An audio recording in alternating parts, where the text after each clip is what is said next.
Cinema దగ్గర ఉన్నటువంటి యువ హీరోస్ లో ఆ మధ్య అంత సినిమాల కంటే ఎక్కువ కాంట్రవర్సీలతోనే హైలైట్ గా ఎక్కువ వినిపించిన హీరో ఎవరు అంటే జోవియల్ స్టార్ రాజు తరుణ్ అనే చెప్పాలి. రాజు తరుణ్ కి తెలుగు సినిమా దగ్గర ఎంటర్ అయిన కొంతకాలంలోనే వరుస బ్లాక్ బస్టర్ హిట్స్ అందుకున్నాడు. ఇలా మంచి ఫామ్ ని కొనసాగించిన రాజు తరుణ్ హీరోగా ఇప్పుడు తక్కువ సినిమాలే చేస్తున్నాడు. పైగా అవి కూడా ముందులా పెద్దగా రాణించడం లేదు. మరి ఈ నేపథ్యంలో తనపై కొన్ని షాకింగ్ ఆరోపణలు కాంట్రవర్సీలు కూడా మొదలయ్యాయి. రాజు తరుణ్ తనని వాడుకొని మోసం చేశాడని, ప్రేమించి పెళ్లి కూడా చేసుకుని ఇప్పుడు తనని వదిలేశాడు అంటూ పెద్ద రచ్చనే తన మాజీ ప్రేయసి లావణ్య తెలిపింది.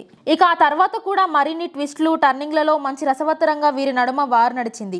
ఇక దీనితో పాటుగా మధ్యలో ఓ నార్త్ హీరోయిన్ అలాగే మస్తాన్ సాయి అనే కొత్త వ్యక్తి ఇలా చాలా మంది పేర్లు మధ్యలో వచ్చి సంచలనం రేపాయి. ఇక లావణ్య రాజ్ తరుణ్ సదరు బాలీవుడ్ హీరోయిన్ తో రెడీ హ్యాండెడ్ గా పట్టుకోవడం చాలానే జరిగాయి. ఇక ఇవన్నీ ఒక మూమెంట్ లో పక్కకి వెళ్ళిపోయాయి. రాజ్ తరుణ్ మళ్ళీ తన సినిమాలు చేసుకుంటూ బిజీగా మారాడు. కాగా మళ్ళీ ఇన్నాళ్ల గ్యాప్ తర్వాత మళ్ళీ రాజ్ తరుణ్ లావణ్య వివాదం తెరపైకి వచ్చినట్టు తెలుస్తుంది. అయితే తాజాగా గాసిప్స్ ప్రకారం లావణ్యపై దాడి జరిగినట్టు వార్తలు వినిపిస్తున్నాయి. ఆమెపై తన రెసిడెన్సీ దగ్గరే రాజ్ తరుణ్ కుటుంబీకుల దాడి చేయించినట్టుగా టాక్ వినిపిస్తుంది. దీనితో అక్కడ దగ్గరలో వెలుగులోకి వచ్చిన ఈ ఘటనలో స్థానిక పోలీసులు వారిని కలగజేసుకొని గొడవ ఆపారట. మరి మళ్ళీ ఆరిపోయింది అనుకున్న ఈ ఇద్దరి జంట కాంట్రవర్సీ ఇప్పుడు ఊహించని విధంగా మళ్ళీ హైలైట్ కావడం అనేది చర్చకి దారితీసింది. ఇక ఇదిలా ఉండగా ఇవన్నీ చూస్తుంటే మరికొన్ని సందేహాలు లేవనెత్తుతున్నాయి. గతంలో ఈ కాంట్రవర్సీ సమయంలోనే రాజ్ తరుణ్ 3 సినిమాలు రిలీజ్ చేసుకున్నాడు. నార్మల్ గా ఉంటే పెద్దగా తన పేరు వినిపించలేదు. కానీ లావణ్య కేసుతో మాత్రం తన సినిమాలు కొంచెమైనా వెలుగులోకి కనిపించాయి. కాగా ఇప్పుడు మళ్ళీ రాజ్ తరుణ్ నటించిన మరో చిత్రం పాంచ్ మినార్ రాబోతుంది. కాగా దీనికి కూడా వాటిలాగానే పెద్దగా బజ్ లేదు. సో మళ్ళీ తనపై వార్తలు హైలైట్ కావడంతో ఈ వెనుక రాజ్ తరుణ్ కూడా ఉన్నాడా అనే అనుమానాలు కూడా ఇప్పుడు రేకెత్తుతున్నాయి.